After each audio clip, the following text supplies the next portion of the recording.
देखिए, मुझे ये बताया गया था कि इस शहर के अंदर कई 100 ऐसे हाथ गाड़ी वाले हैं जो टोकरी में अपना कारोबार करते हैं, जो रास्ते के ऊपर बैठ के कारोबार करते हैं। मेरे जितने भी जिम्मेदारान पिछले कई दिनों से आप लोगों की लड़ाई लड़ रहे हैं, एक बात अच्छी तरह से समझ ले, ये लड़ाई अगर आपकी है तो इसका नेतृत्व आपको करना है। हम आपको सिर्फ पीछे से ताकत देने वाले हैं। अगर आप तकलीफ में है और आप ये उम्मीद कर रहे हैं कि साहब हमारी लड़ाई जो है वो नासिर सिद्दीकी लड़ेगा और मैं धूप के वक्त में जाके आराम करूंगा, तो ऐसा मुमकिन नहीं हो सकता है। जब रास्ते के ऊपर उतरना है तो पूरी ताकत के साथ उतरना है। जब लड़ाई लड़ना है किसी एक मुद्दे के लिए तो पूरी ताकत के साथ लड़ना है। आज महानगर पालिका के सामने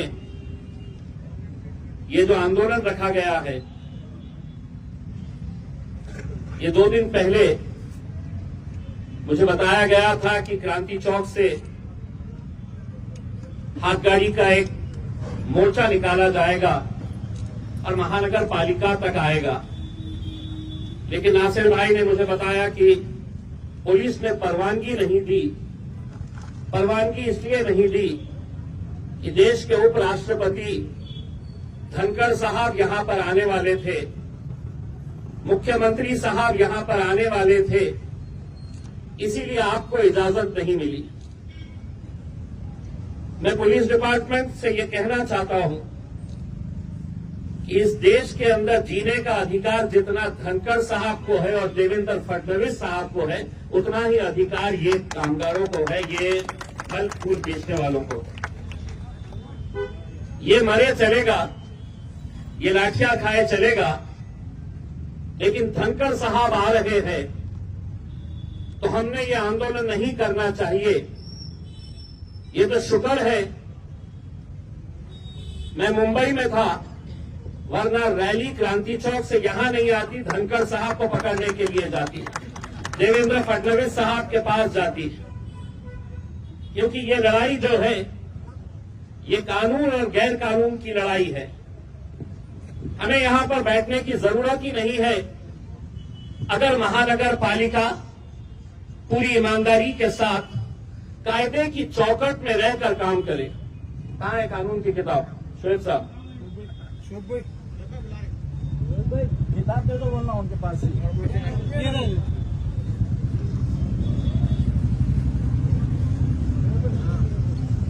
ये शायद आप लोगों को समझ में नहीं आएगा, लेकिन जो अधिकारी वहां पर बैठे हुए हैं उन सबको ये अच्छी तरह से समझता है, क्योंकि पूरे महाराष्ट्र के अंदर जितनी महानगर पालिकाएं हैं उनके लिए ये कानून इन्हीं लोगों ने बनाए हैं। न ये आपने बनाए हैं न हमने बनाए हैं। और इसमें आपको ताज्जुब होगा कि ये कानून के अंदर जो सबसे पहला कानून जो बनाया गया है, सबसे पहला कानून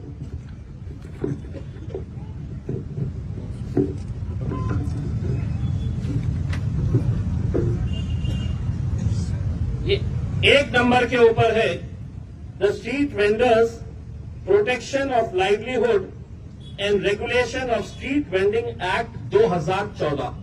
सबसे पहला इन्हीं की किताब है, मेरी किताब नहीं है। कानून मैंने नहीं बनाया है। और ये कानून 2014 के अंदर जब बना,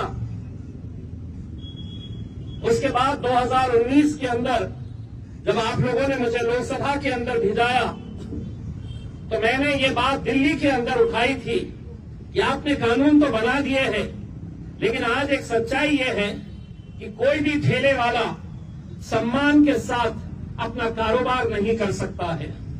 कभी महानगर पालिका का दस्ता आएगा इन्हें उठाने के लिए, कभी पुलिस वाले आएंगे हफ्ता जमा करने के लिए, कभी उस इलाके का गुंडा मवाली आएगा, इस इलाके में बैठना है तो इतना पैसा दो। अगर कानून बना है तो क्या वजह है कि आज उसी कानून के तहत इस शहर के अंदर जितने हॉकर जोन होना चाहिए वो हॉकर जोन नहीं बनाए गए।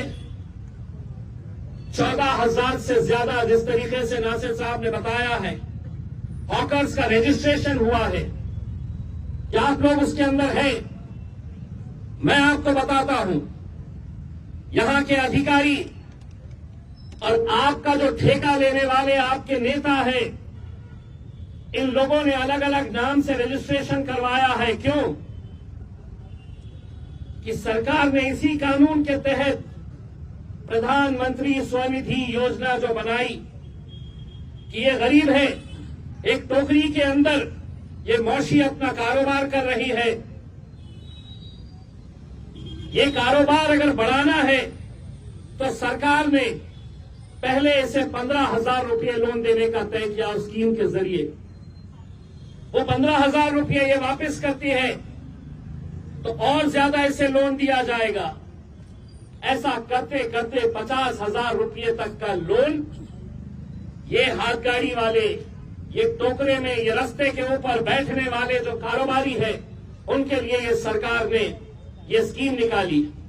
लेकिन मैं आपको यकीन के साथ कह रहा हूं कि ये 14,500 लोगों की लिस्ट अगर निकाली गई तो उसमें आधे से ज्यादा बोगस नाम है जिनके नाम से 15,000 रुपये उठाए गए हैं इस महानगर पालिका, बांटे गए आपस में, और अकेले महानगर पालिका के लोगों ने नहीं। इसमें जो आपके यूनियन के कुछ पदाधिकारी है, जो शहर के छोटे मोटे लीडर हैं, वो सभी लोगों ने ये 15,000 रुपये उठाए आपके नाम पे, वापस किए, फिर 25,000 उठाए, वापस किए, फिर 50,000 रुपये आपके नाम के ऊपर उठाए गए। अगर नहीं तो मैं महानगर पालिका को ये कहना चाहता हूं कि जितने लोगों का रजिस्ट्रेशन हुआ है वो रजिस्ट्रेशन की लिस्ट ऑनलाइन डाले कि कौन से महल्ले के अंदर, मुकुंदवाड़ी के अंदर कितने ठेले वाले हैं, किसको लोन दिया गया है, उस्मानपुरे के अंदर कितने हैं, शाहगंज के अंदर कितने हैं, किरारपुरे में कितने हैं, ये पूरी लिस्ट आप डालिए, अपने वेबसाइट के ऊपर डालिए, आपको पता चलेगा कि कितने लोगों ने 15,000 कोई हाथ गाड़ी नहीं, कोई टोकरी के अंदर सब्जी फूल नहीं बेच रहा है, फल नहीं बेच रहा है, लेकिन आपके नाम के ऊपर 15,000, 25,000, 50,000 रुपये के लोन निकाले गए हैं। 50,000 लेने के बाद ये कोई वापस नहीं करने वाला, क्योंकि उनका पता ही वहां पर नहीं है। गलत तरीके से रजिस्ट्रेशन कराए गए, और सवाल यही पैदा होता है कि अगर ये कानून के तहत, अगर इन्हें सम्मान के साथ काम करने की, 2 वक्त की रोटी कमाने की अगर इन्हें इजाजत दी जाए, तो ये क्या मांग रहे हैं? ये आज से सिर्फ एक छोटी सी जगह मांग रहे हैं। महानगर पालिका की जिम्मेदारी है कानून के तहत, मैं कोई भी बात कानून के अलावा नहीं बात कर रहा हूं, कानून के अंदर यह प्रावधान है कि हर मोहल्ले के अंदर हॉकर जोन होना चाहिए, हर एक को लाइसेंस देना चाहिए, आई कार्ड देना चाहिए। वो आई कार्ड से पता चलेगा कि कौन कहां पर बैठा हुआ है, किसका कौन सा इलाका है। लेकिन क्या ये सच्चाई नहीं है कि जो आ रहा है आपको उठाकर लेकर जा रहा है? मुझे बताया गया है कि हरसूल में किसी एक मुकाम के ऊपर जो जब्त करी हुई हाथ गाड़ियां हैं, कितनी हाथ गाड़ियां और जो वजन करने वाले कांटे होते हैं, कितने सारे हरसूल के अंदर पड़े हुए हैं। मैं मेरे तमाम जिम्मेदारों से ये कहना चाहूंगा, अगर इनकी मदद करना है तो प्रशासन को 8 दिन का समय दीजिए। एक एक गाड़ी इन्हें वापस मिलनी चाहिए, एक एक कांटा इन्हें वापस मिलना चाहिए। ये लड़ाई आप लोगों को, हम सबको मिलकर लड़नी है। आप बिल्कुल सही बात है, यहां पर बोलने वालों ने बताया है कि महानगर पालिका के अंदर सब कुछ अच्छा है, ऐसा नहीं है। गरीबों को किस तरीके से निशाना बनाया जाता है, कुछ दिन पहले एक अखबार के अंदर महानगर पालिका की तरफ से एक नोटिस आई, जिन जिन लोगों का टैक्स 1 लाख रुपए तक का नहीं भरा हुआ है, 1 लाख जिसका नहीं भरा है, उनकी प्रॉपर्टी जब्त की गई है। 1 लाख जिसका नहीं भरा गया है, ऐसे 32 लोगों की प्रॉपर्टी जब्त करके उसकी नीलामी करने की नोटिस महानगर पालिका ने दी। 1 लाख रुपया मैंने महानगर पालिका को लिखित के अंदर दिया हूं। कितने ऐसे लोग हैं शहर के अंदर जिसके 15 लाख, 20 लाख और 50 लाख रुपये बकाया है अभी तक? तुम उनको नहीं पकड़ोगे। गरीब को इसलिए पकड़ोगे कि तुम समझ रहे हैं कि गरीब की कोई आवाज नहीं है। लिखित के अंदर देने के बावजूद कि किस इलाके के अंदर किसके 15 लाख रुपये बचे हुए हैं, किसके 10 लाख रुपये बचे हुए हैं, क्या उनके लिए कानून अलग है? इनके लिए कानून अलग है। लेकिन नहीं, उन्हें यह मालूम है कि ये गरीब है, ये कितना लड़ेगा, कैसा लड़ेगा।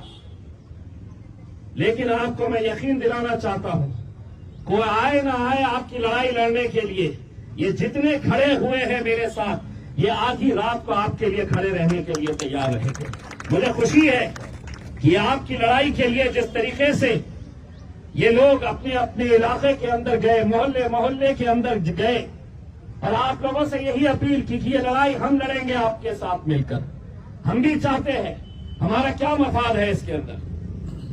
हमारी सिर्फ यही कोशिश है कि ये गरीबों ने सम्मान के साथ, ऐसा नहीं कि महानगर पालिका की गाड़ी आ रही है तो महतारी बाई टोकरा उठाकर भाग रही है, हाथ गाड़ी वाले भाग रहे हैं। ये जहां पर हो रहा है, मैं एक आपसे भी कुछ बात कहना चाहता हूं। मैं धंधा कर रहा हूं तो मैं कहीं पर भी खड़े रह सकता हूं, कितनी भी सड़क के ऊपर मैं आ सकता हूं। इसका ख्याल हमको भी करना है। हमको भी ये बात सोचनी है कि जहां पर हम दीवार को लगकर अगर हम खड़े रह सकते हैं, चाहे वो केले बेचिए, फूल बेचिए, फल बेचिए, सब्जी बेचिए, जो बेचना है, लेकिन क्या ये सच्चाई नहीं है कि कई ऐसे रास्ते हैं कि जहां पर रास्तों के ऊपर हाथगाड़ियां लगाई जा रही है?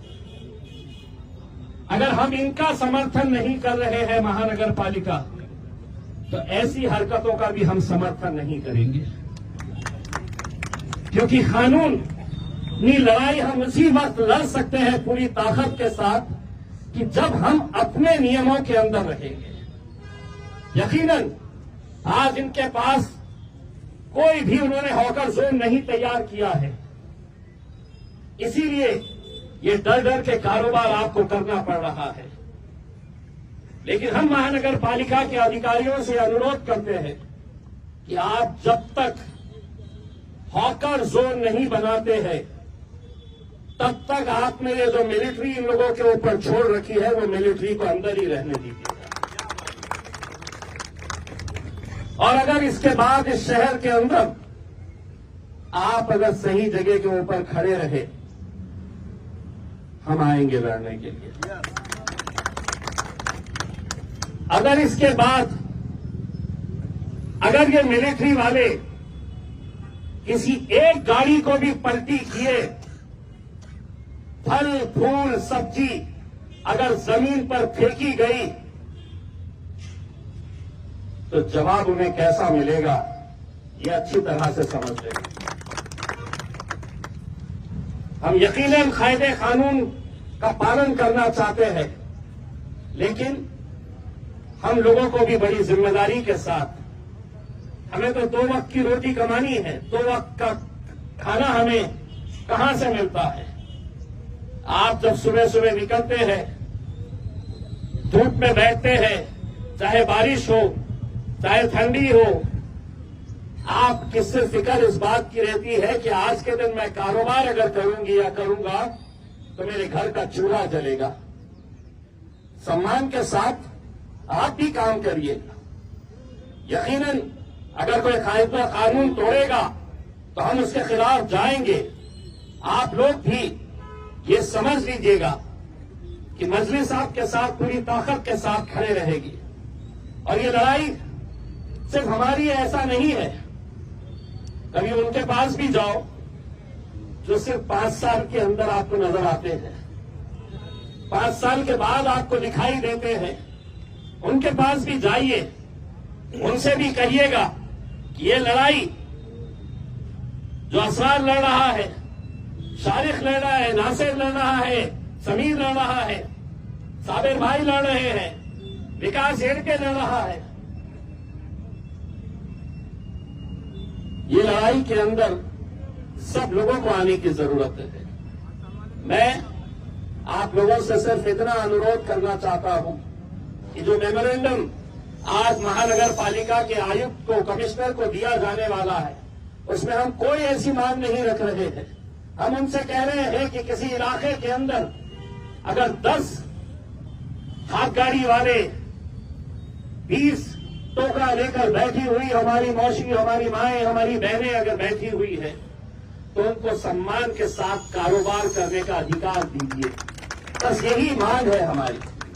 वरना डर कर, घबरा कर कि कभी पुलिस वाले आ रहे हैं हटाने के लिए, कभी महानगर पालिका का तोड़ू दस्ता आ रहा है उठाने के लिए, कभी गाड़ियों को पलटाया जा रहा है, फल फूल को तो सड़क के ऊपर फेंका जा रहा है। नियम का हम भी पालन करेंगे।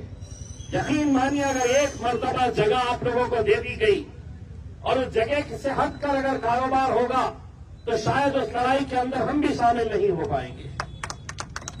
लेकिन जगह देकर इनको कानूनी तरीके से जो किताब के अंदर लिखा है, मैं किताब इसलिए लेकर आया कि हो सकता है इन्होंने पढ़े नहीं होंगे कि कानून ये खुद ने क्या बनाए हैं, तो वो किताब पढ़वाने के लिए मैंने ये कानून की किताब लेकर आया हूं।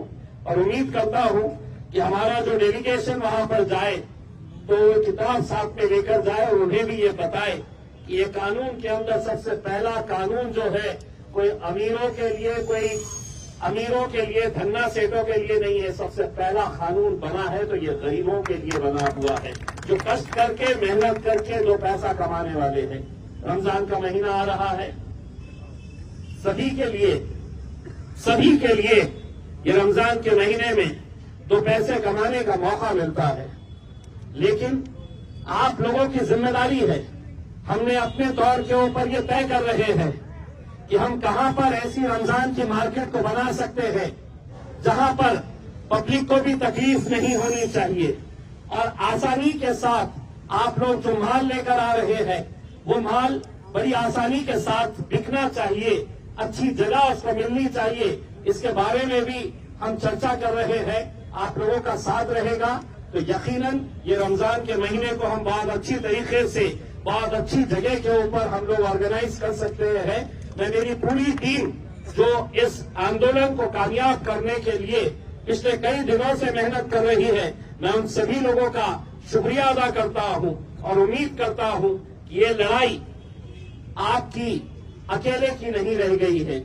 ये लड़ाई के अंदर उन गरीबों का साथ मजलिस पूरी ताकत के साथ खड़े रहेगी, आप लोगों का साथ देगी और यकीनन आप लोगों को यह अधिकार दिला के रहेगी कि आप लोग भी इज्जत और सम्मान के साथ ये कारोबार कर सके। बहुत बहुत धन्यवाद।